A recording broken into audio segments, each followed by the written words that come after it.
Chapter 4, Ambush. By now, with the wars raging out of control and my paranoia peaking, I had ceased to recognize people, that is to say, gang members by name. Gang members became recognizable as streets or sets. Further recognition fell into enemy or friend categories, which of course meant kill or let live. I forgot individual names, but I never failed to link a face with a set. With the exception of my particular homeboys and our immediate allies, I had no interest in storing names in my memory bank. I tried to store more crucial data, such as the addresses of enemy homes, the phone numbers of women belonging to enemy sets, and troop movements of potential danger.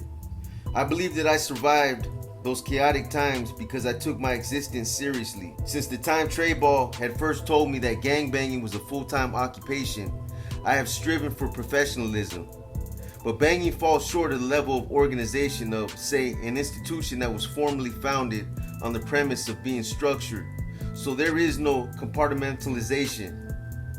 No individual has a specific duty assigned to him, where his efficiency can be monitored by a superior.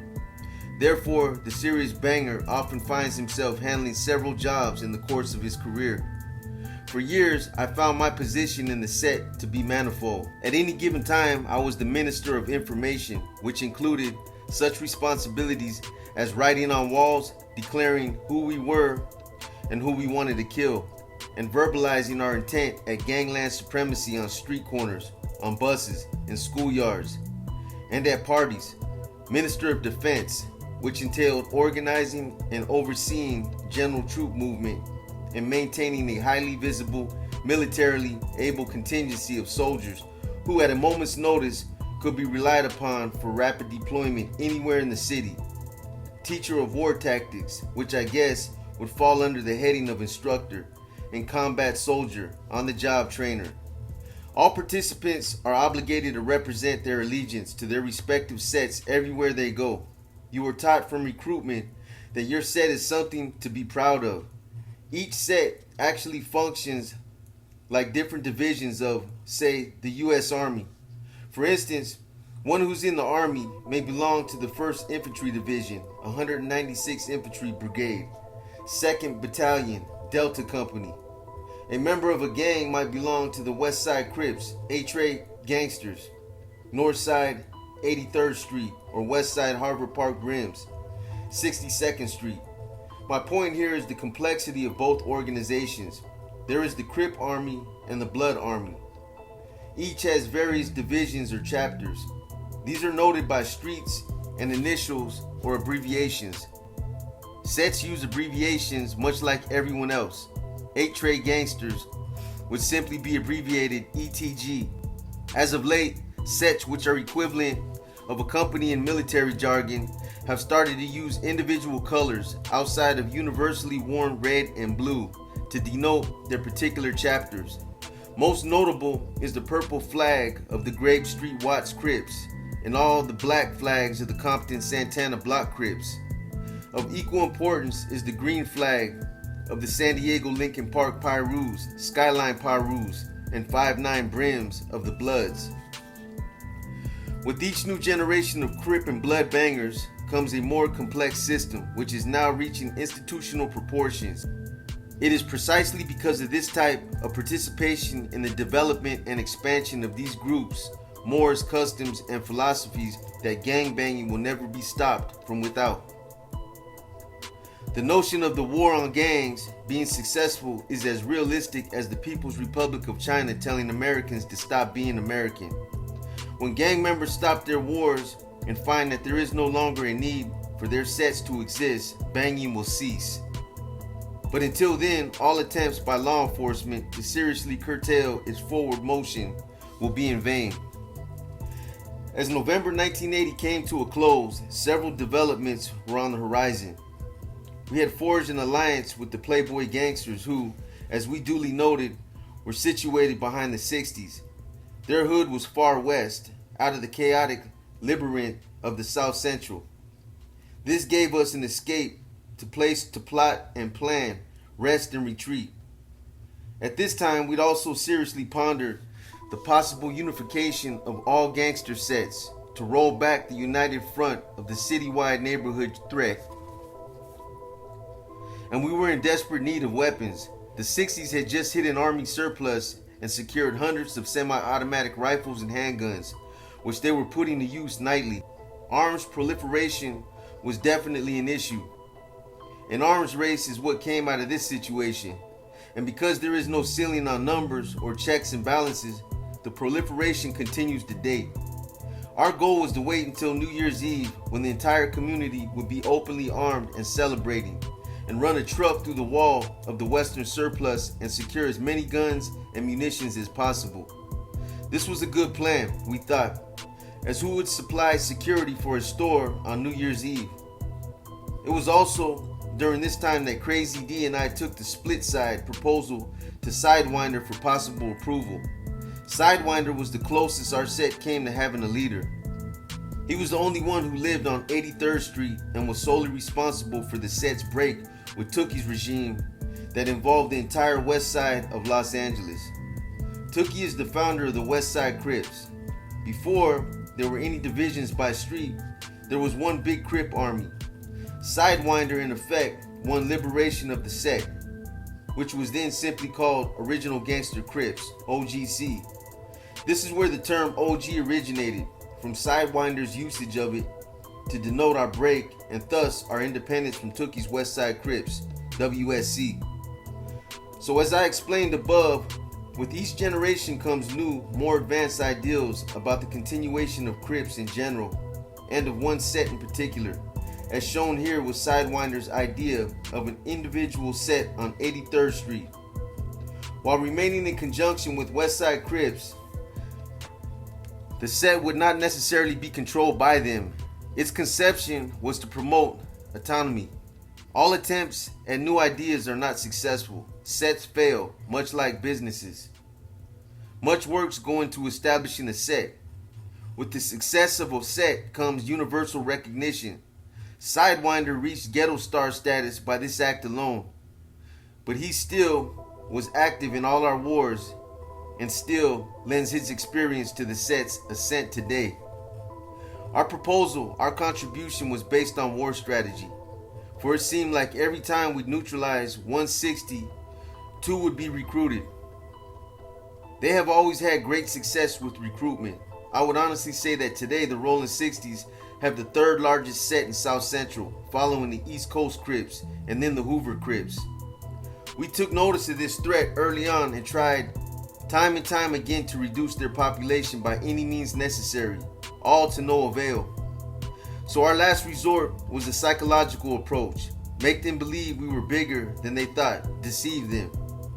What blew me away later on, while I was a prisoner in San Quentin, was when I read Sun Tzu's Art of War, and he said, war is deception. We had figured as much long before we knew Sun Tzu or Mao Zedong even were. Our deceptive tactic was this. We would seem to divide the entire hood up into sides, north, south, east, and west, thus making the 60s believe we were so huge that we had to break the hood up into subdivisions. It was our belief that they'd fall into confusion, trying to find the sides they most wanted to attack. We also believed they'd feel enveloped by a larger, more entrenched army than they had originally anticipated. But when I explained this to Sidewinder, he rejected it out of hand, citing some abstract notion that this was, in effect, breaking up the hood. This was straight hypocrisy on his behalf, because earlier that same year, he had concocted some off-the-wall idea about turning the whole set into a new gang, calling it West Coast Gangster Trays, WCG3s. Crazy D and I backed him up on it and supported his idea, even though it was immensely unpopular amongst the other OGs. He had even suggested we change the color of our flag. Despite his adamant disapproval, D and I went forward with our plans. Ironically, the same OGs who had disagreed with Sidewinder's idea about the WCG3s backed our development of subdividing the set.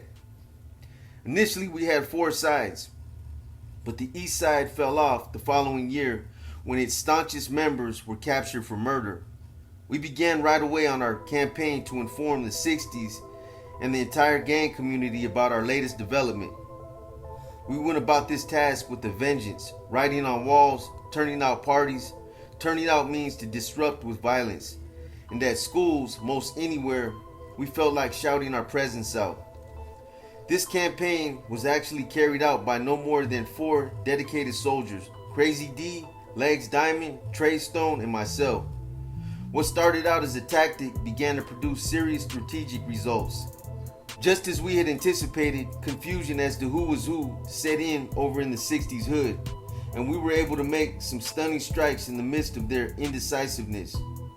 In the meantime, our idea was gaining momentum in our hood. Others began to campaign for their respective sides, though in all unity with the original idea of deception. In mid-December, I broke into a house and secured 2 more weapons, another double barrel and a Browning 9mm.